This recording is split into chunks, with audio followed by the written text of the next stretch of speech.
72-year-old woman is treated with furosemide. Later, she's got a pH of 7.49 and bicarb of 34. What medication would help restore? All right, so the correct answer is going to be acetazolamide. Furosemide can cause metabolic alkalosis through volume contraction and chloride loss. All right, so we got this kind of base, the basic pH going on. And acetazolamide will promote your bicarb loss that counteracts that alkalosis, especially helpful in patients with underlying hypoventilation like those with COPD or ventilation. All right, so hydrochlorothiazide, what's that do? That's also alkalosis inducing, so that's not going to be helpful here. What about spironolactone? Very commonly tested. This is mildly acidifying, but it's less effective than acetazolamide for alkalosis. Probenecid, it's going to reduce your uric acid, so it's not going to actually affect your bicarb. It's used for gout, so different medication. This isn't like acid-based stuff going on here. Acetazolamide, bing, bing, bing, correct answer. Amiloride, that's a potassium sparing, but it's not acid-base corrective enough here. So this is really our acid-base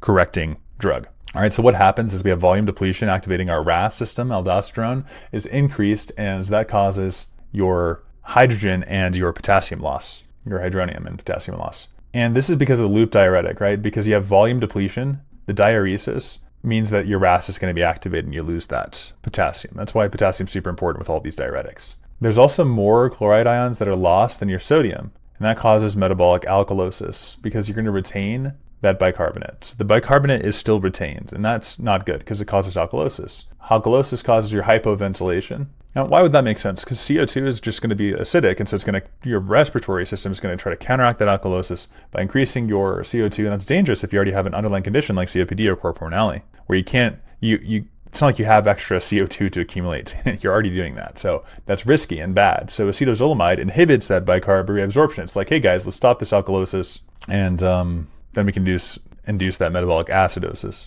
And so the electrolytes will decrease these things and have a weak diuretic effect as well. If this is helpful, then like and subscribe for more content. We have several videos coming out every single day.